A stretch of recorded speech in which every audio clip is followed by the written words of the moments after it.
കോതമംഗലത്തെയും മൂവാറ്റുപുഴയിലെയും ദേശീയപാത ബൈപ്പാസുകളുടെ നിർമ്മാണത്തിന് മുന്നോടിയായി കൺസൾട്ടൻസി കരാർ നൽകിയതായി ഡീൻ കുര്യാക്കോസ് എംപി അറിയിച്ചു. അലൈൻമെന്റിൽ മാറ്റം വരുത്തേണ്ടി വന്ന സാഹചര്യത്തിലാണ് നടപടികൾ വീണ്ടും ആവശ്യമായി വന്നത്.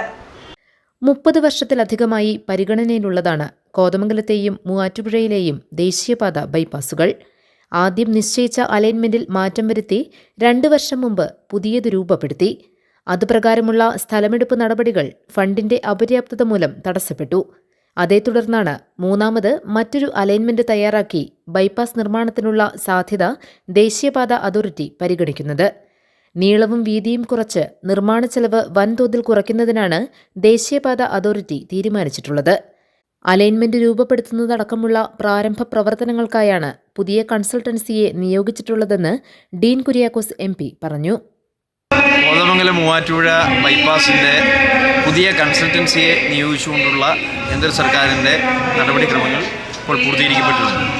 അപ്പോൾ നേരത്തെ തന്നെ നമുക്കെല്ലാവർക്കും അറിയാവുന്നതുപോലെ നേരത്തെ 3 ക്യാപിറ്റൽ നോട്ടിഫിക്കേഷൻ ഉൾപ്പെടെ പുറപ്പെടുവിച്ച് കല്ലിട്ട് പോയ പദ്ധതിയാണ് കോതമംഗലത്തെയും മൂവാറ്റുപുഴയിലെയും ബൈപ്പാസ്.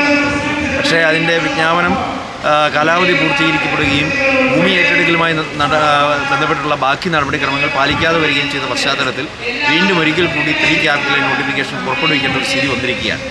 അതോടൊപ്പം തന്നെ ഭൂമി ഏറ്റെടുക്കൽ തുക വളരെയധികമായി വർദ്ധിക്കപ്പെട്ട് നിൽക്കുന്ന ഒരു സ്ഥിതിയിൽ അത് കുറയ്ക്കാൻ വേണ്ടിയിട്ടുള്ള പരിശോധന കൂടി കേന്ദ്ര ഉപരിതല ഗതാഗത മന്ത്രാലയം NHAI മുഖേന നടത്തുകയുണ്ടായി.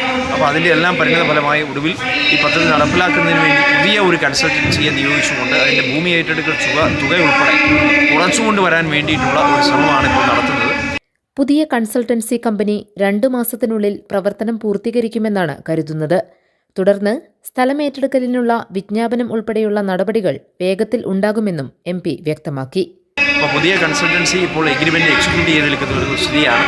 ഏതാനും നാളുകൾക്കുള്ളിൽ ഒരു 1.5 മാസത്തിനുള്ളിൽ തന്നെ പുതിയ കൺസൾട്ടൻസിയുടെ പ്രവർത്തനങ്ങൾ പൂർത്തീകരിച്ച് അതിൻ്റെ നടപടിക്രമങ്ങളിലേക്ക് കിടക്കും. 3 ക്യാപിറ്റൽ വിജ്ഞാപനം ഉൾപ്പെടെ പ്രസിദ്ധീകരിച്ചുകൊണ്ടുള്ള നടപടികളിലേക്ക് കിടക്കുമെന്നാണ് ഈ ഘട്ടത്തിൽ സൂചിപ്പിക്കാനുള്ളത്. GTV news.